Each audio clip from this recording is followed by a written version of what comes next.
Dear students, in the previous video, we came to know about the importance of the mother tongue. Now, let us read ahead what Mr. M. Hamil taught them. Then he opened a grammar and read us our lesson. I was amazed to see how well I understood it. All he said seemed so easy, so easy.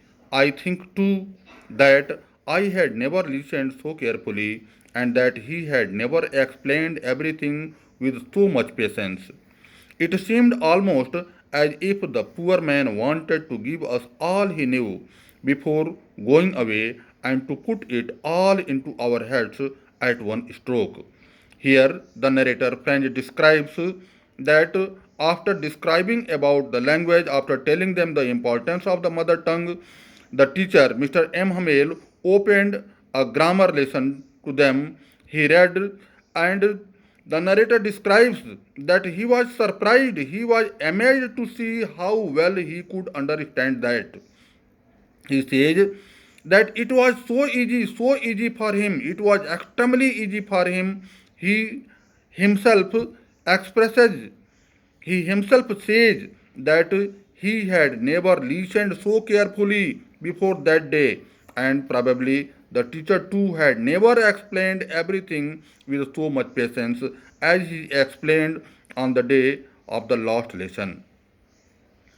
It appeared that probably the teacher, the poor man stands for here for the teacher, probably the teacher wanted to give all the things that he had in one stroke. He wanted to put all the things that he had in his mind in the minds of his students, and he did not want to take anything for him that was not given to the students.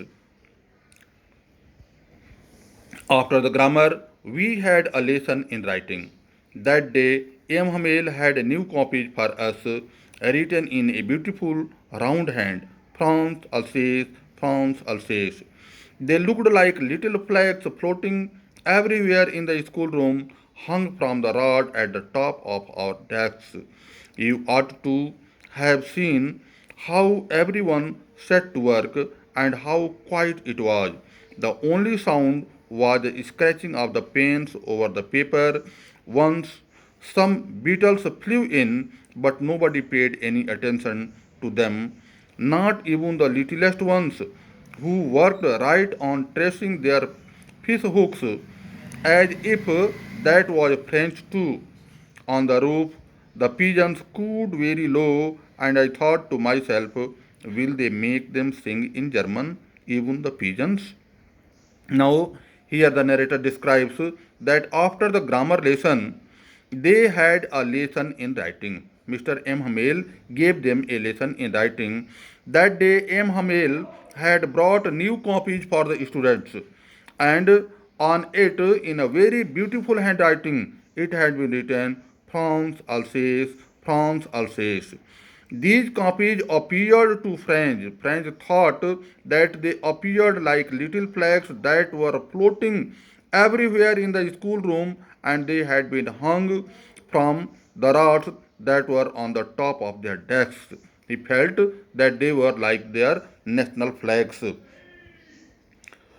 He further says that everybody started working, everybody got set to work, and it was extremely quiet. How quiet it was? It means it was extremely quiet. The only sound was that could be heard was the sound of writing, the scratching of pens on the paper. The pens were being scratched on the paper. All the persons who were writing. Once it so happened that once some beetles, means some mosquitoes or little insects, flew in, but none of them paid any attention to them. Not even the littlest ones. Littlest ones here stands for the pigeons.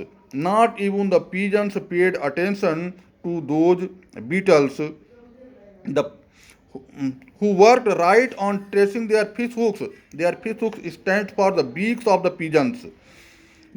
Those pigeons were tracing, they were sharpening their fish hooks, their beaks, in order to catch the beetles, but that day they too did not pay attention for the beetles, as if that was French too.